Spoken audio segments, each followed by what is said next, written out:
Right. Please visit those who have not installed Python in your machines. Please visit to python.org, which is the official Python page. And what I want you to do is I want you to get ready by installing Python. So if you visit their website and if you go to downloads, usually you will see they will recommend the download version for your respective operating system. So in my machine, I have Windows operating systems and they automatically select Python 3.13.2. So you can click the button, which will, download the required file. Once it is downloaded, so in my case, currently download to a couple of seconds, but it depends on totally what you have, your operating system. And when you double click on the installed file, in my case, since I have already installed Python, I have a couple of versions. Your one might be slightly different. It should say something like install now. In my machine, since I already installed it, it will tell me upgrade now. So I want you to click the buttons, choose the default selection. You don't have to change anything. And then it will install the uh, Python environment into your machine. So I want you to follow the steps and install in your machine. So that's the first task that I want you to do. You set up your Python environment in your respective machines, because one thing is I want to get familiar with writing Python scripts, which is again we need in some places. And the secondly, I'm going to introduce our Colab environment. So first task, install Python, and let's get ready with the idle environment, right? So once you install Python in your machine, you will see, you will get a couple of options in the main menu. And from there, you can select what we call the Python idle environment. And that's what you have to select if you're a beginner to learning, Python programming. So that I want to do during your leisure time. And next week, I will show you like what are the options available for you to work interactively at the same time writing as a script, right? So that's the first thing that you need to do as the first task for today's session, right?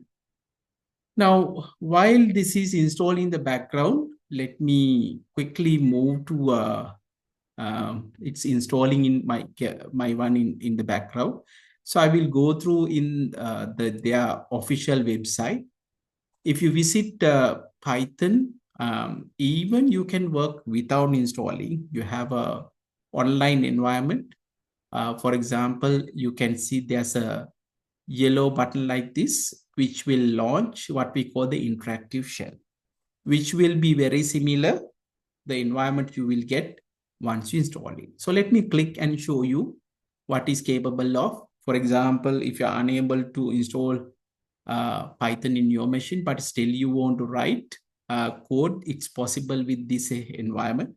So you will get interactive environment within the website itself. So this is another way that you can actually, start Python programming. So now you see that in my machine, so the interactive shell is,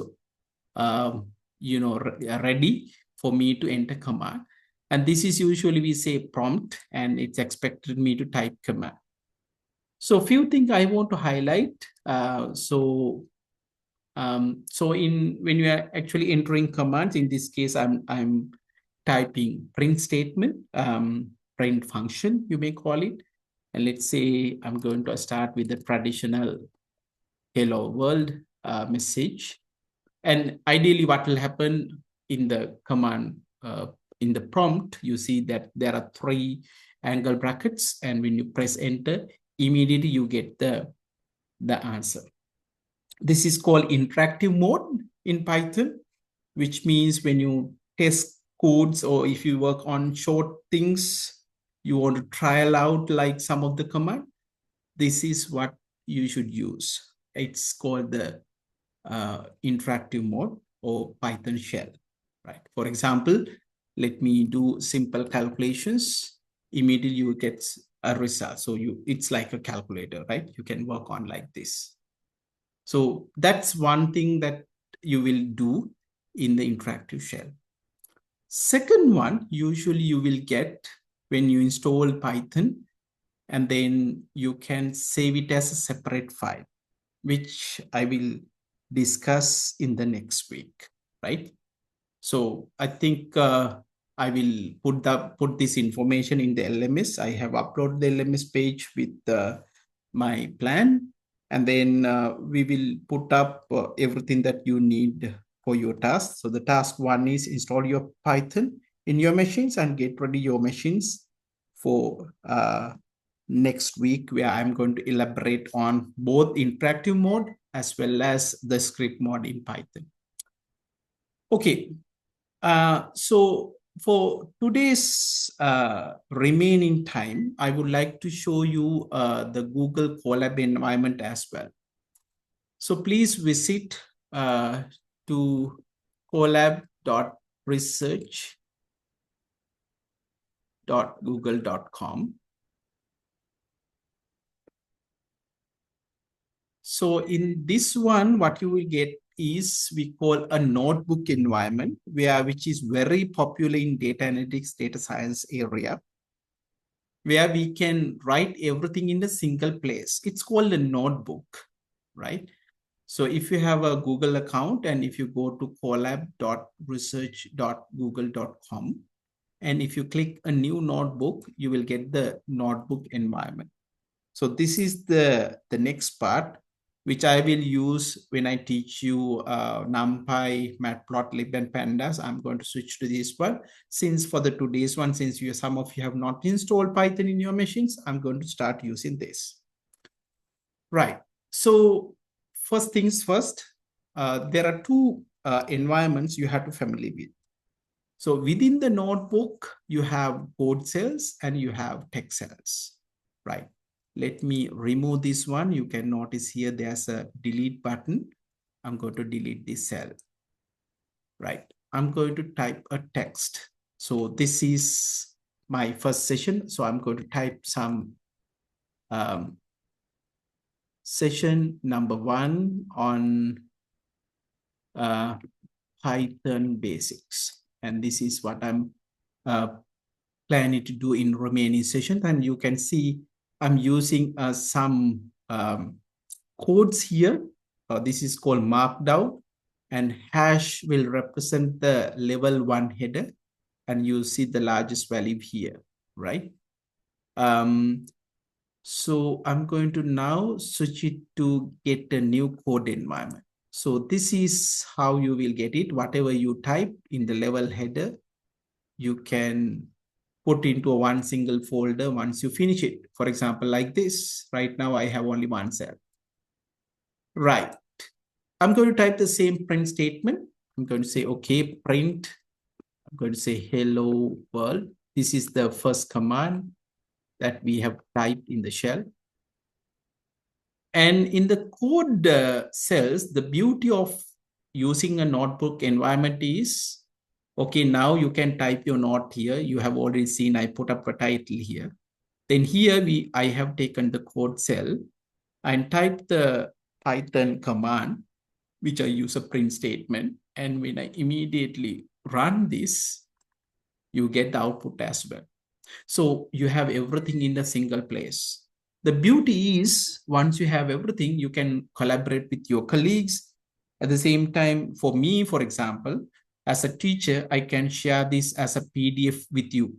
So all my notes, not the basic ones, when I talk to you about Pandas, Matplotlib, and also the machine learning stuff, everything I'm going to share, the notebook environment, I'm converting into a PDF and I'm going to share it with you, which is again one of the advantages you will get. And even you can download this one Now, for example, this is, you can I click notebook, code cell. If you go to file and if you go down to download, you can see you can download as a notebook or you can download as a simple Python script. So both ways are possible. Okay, I hope this is clear to you. If anything is not clear, like I said, use the chat session. Right. Now let me go back to a few basics that I would like you to know in the beginning. So simply what we do is we will write bunch of Python statements. And the very first thing you should familiar with the how you represent things. Now you have noticed usually the numbers you can represent. For example, number 5, right? I'm going to just enter. Nothing will happen until I typed it. So I have, typing multiple values. And then let me again type another number. So let me say I'm going to put 1.23. Now this time it's a number with a decimal point. So I'm going to run it and you will notice that it will run only the second one. The reason for this is if you just type it multiple values, it will execute the last one.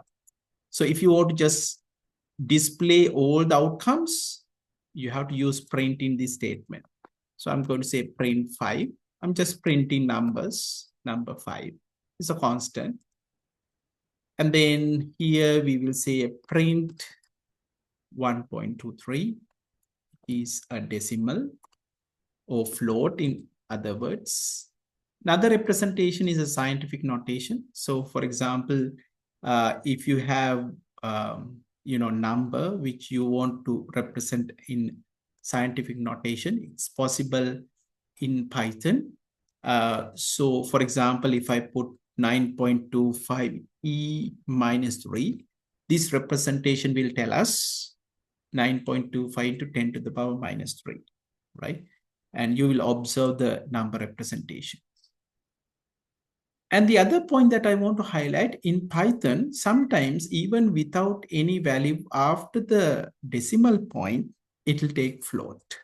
So for example, if I say 508 and decimal point like this, right? Looks like int. No, it's not. Because of this, it will treat it as a decimal value. So we have a decimal point, therefore it takes as a floating point value. These are some minor things, but if you're new, you have to be very careful. Okay, this is numbers, but then we have what we call the strings, messages. I hope you have noticed here, I'm actually using double quotes to print some messages. Python will supports both single and double quotes. So for example, I can type single quote like this, hello world, right? Or I can type print hello world, which is both are the same, right? So remember, these are for single line strings. If you need multi-line, then you cannot use this. Make a note of this. Right.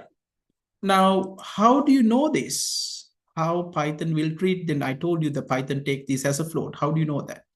Okay, so there's a function called type function will tell us how Python will treat different ones. For example, I can type, okay, I will use print together with type. Okay, so if I run this, you will notice that it says class int. All the data types in Python are classes. I will come to that point later. But for the time being, so type 5, Python will treat it as an integer value. Same thing if I type 5 point, okay. Now Python will treat it as a float. If I use, okay, single quote or double quote and 5, okay, make a note of this, very important if you are new. Okay, Python will take this as a string value. Okay, so I hope you understood the idea of type. Right. Okay, I'm going to move on. Next couple of things. I told you about the strings that you can use either single quotes or double quotes. The reason for this is, if you ask me why there are two representations, okay. Now, for example, if I want to print something like this, let me say, I'm going to say, okay, I'm going to use a single quote first. What's your name? Now, if you notice here, the single quote is a part of the string. And if you try to run this, Python gives you an error because Python confuses. Therefore, you have to use double quotes, a situation like this. Why? Single quote is part of the strings, right? Now, similar to that, if you use something like this, I want to say hi with double quotes. And if you use double quotes, you will get an error. So therefore, if you want to print, let's say, or if you want to use double quote as a part of the string, of course, then yes, we have to use single quotes. Okay, so that's about strings and single line strings. If you need multi-line string, okay, use triple double quotes or triple single quotes like this. So if I say print, I'm going to say, okay, I'm going to use double quotes, University of Peradeniya. And if I say Peradeniya, right? Okay, now you see I have two lines and Python give you an error. Okay, always Python recommends, we call PEP8 style guides recommends. If you're using multi-line strings, use triple double quotes like this, right? So that's about the basic data types available in Python. We discuss about use of single quotes or double quotes. Right. Now, second one that I want to discuss, those are constants, the data types that we have discussed. Then we have variables. Few things to note in Python variables. When you use variables, why we are using variables whenever we want to manipulate something as data within, let's say, within a program, we have to store in variables. And the value changes. Of course, that's why we say it's a variable. And when you're naming, there are some rules you need to follow, right? For example, the very first character could be a single letter, right? Or underscore. So for example, I can use I. I is a variable. The right now it's not, I am not defining anything. So I can say I is 10, which is accepted variable. Similar to that, you can use underscore, right? Actually, use of underscore, you will notice just single underscore is also a variable, can be used places like in a loop where you don't really need a variable. If you want to repeat something, this is used. Otherwise, this could be part of the variable name. So after the first one, then you can have letters, numbers, right? Again, underscore, right? Nothing else, letters and numbers. It's possible. So for example, so I can say, okay, first name. So this is valid variable name. No spaces. Spaces are not allowed. In case if you need a space, the recommendation in Python is use underscore. Again, I will come to style guides later. So that's how you should use variables in Python. Another one is, for example, you might think this is okay, but this is not okay. Can anyone explain me why?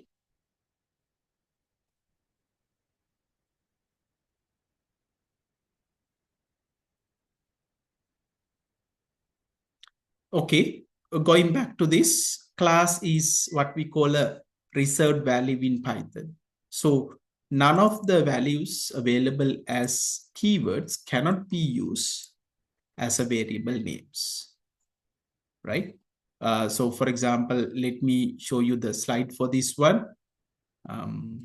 So in Python, we have a vocabulary. We are using some of the words, right? Those words cannot be used.